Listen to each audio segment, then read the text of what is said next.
week. Yeah, facts. No doubt. I want to introduce to our audience, in our circle, who we would call the queen of big rig trucking here in Houston, Texas. Not only is she the founder of J. Rich Trucking Company, but she is also the founder of the Road to Riches Trucking Academy. Without any further ado, I want to introduce to the Prime Real Estate Network audience, Miss J. Rich. What's going on?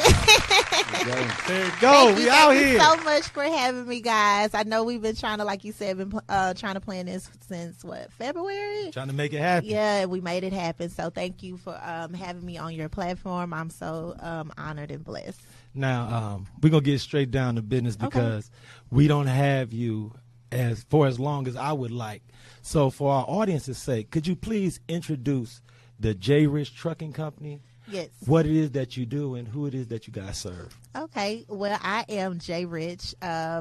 My Rich Gang family gave me the queen of trucking. Come on now. So I started in trucking 3 years ago. Before that, I was doing supply chain management for corporate America for 10 plus years. I decided to leave that industry and go into trucking, which is still part of supply chain. It's just a segment of logistics. Right. And I went all the way and got my CDL. I've been in all 48 states. I'm talking about winter storms. I've been in the mountains, black ice, bad weather, good weather, all over. But, it's just part of trucking. And I wasn't prepared for it, but I gained so much respect for the industry where I grew my passion in trucking. Now, and I have to ask this question because it's so enlightening when you reveal some of your past professional experiences before you got into entrepreneurship and business owning. There are so many women, ladies, college grad students who are studying logistics, supply chain management. What was it about the trucking aspect in that wheel that piqued your interest and caused you to get involved from that point of view? Well, of course, being that I was over like the warehouse and everything, I see the trucks coming in and out on the docks and all that good stuff in some of the corporations. I work for 500 Fortune 500 companies or whatever. I haven't been over there. I've built my own corporate America now, but Wow. Exactly. Yeah. So, I always had some type of interest, but I actually had an ex-friend of mine. I say ex because, we going to talk about bad business and trucking as well. Right. But, he was like, hey, I started my trucking company. You smarter than me. You can do the same thing. And so once I seen the numbers, instantly I was like, whoa. You mean I could do that too? Right.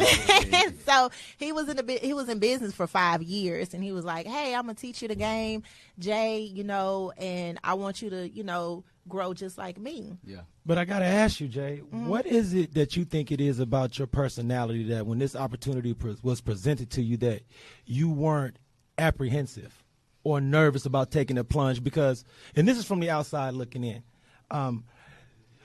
women in trucking is something that I think is very underrepresented.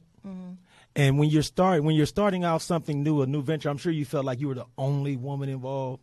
But what is it about you that was willing to trailblaze and step out on faith in something like trucking that they don't necessarily push in a woman's direction from that standpoint, investing or starting a business? Well, to be honest with you, I've always been that person that's like, if I'm a die, I'm a die. Just straight up. Not scared of roller coasters? I'm not scared, and I think I was just at my point in corporate America where it's like, I've reached my edge. It's one of those situations where you done train everybody, you done gave your all, and you don't get nothing back in return. Wow. So being presented the opportunity to like, yo, you can have your own company doing that, and I already had a passion for supply chain management. It's just that logistics part, I just didn't know too much, information about it. So I told myself, in order for me to say, yo, I'm going to open up my own company, I need to start from the very bottom. Absolutely. I want to learn this industry. So that's when I had got my CDL. But I want you to definitely give yourself a lot of credit because the growth that your company has had the opportunity to enjoy in this short amount of time since you founded your company has been exceptional. Yes. So could you share with our audience a little bit about the fleet that you own and manage, absolutely, and how many people work for you and that type of thing? Absolutely. So currently I started April of last year. And I started with one truck turned to two trucks turned to five trucks. Since April? See, that's what I'm saying. See, April 2020. you heard me shoot it to her, Larry. What did I say? I said her success has been exceptional. So please, madam, get back to the exceptional success. I didn't mean that. When I heard that, I was okay. Go for nuts. it. Okay. Go ahead, please. Well, Larry. I've been trucking a little bit since 2017. Yeah. You know, however, me running full-fledged under my own authority, my own company and everything since April of 2020, last year. And so you just banging it out. I mean, because And it's a grind, it is. right. What kind of challenges have you had to fight through with that type of expansive growth so quickly?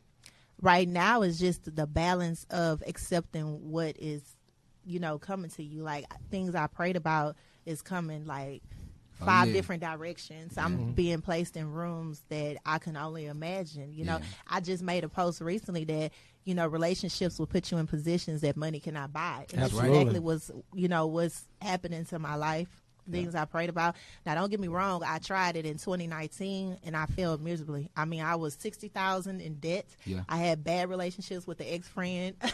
Was stealing money from me, all kind of stuff. So, you know, when that happened, I went through a depression for like 3 months, and you know my back was on the walls, pillow to post, and you know I kept praying, and not only just pray, I'm like, okay, it's time to put an action to this, Jay. You know, you already failed, you already got the blueprint of what not to do. Yeah. Now it's time to do it.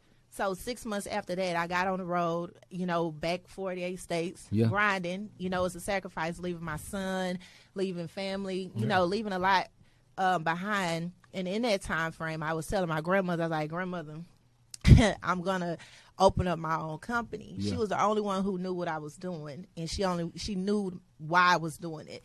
And a month before I came off the road officially, she had died. Wow. And so I told myself right then and there, Jay, you have two things. You can get back into depression, or you can use this as motivation and make your grandmother proud. No doubt. Shout out grandma. That's always a motivation. I'm telling you. So since then, I just been going hard. I'm not just into just trucking. I'm into other things too. I'm building other things too. And it's like, I even have my assistant. She's like, I don't know how you do it. The reason Larry and I are so happy for your success is because you've traveled the road less traveled.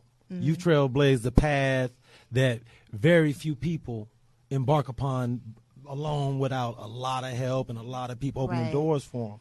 But one of the signs of a successful company is when they're hiring. Yes. And J. Rich Trucking is having a really hiring. You know how it is. And you guys have had a very impressive recruiting push lately. Can you talk a little bit about who it is, how you guys are employing people, and who it is that you're looking for from a professional standpoint?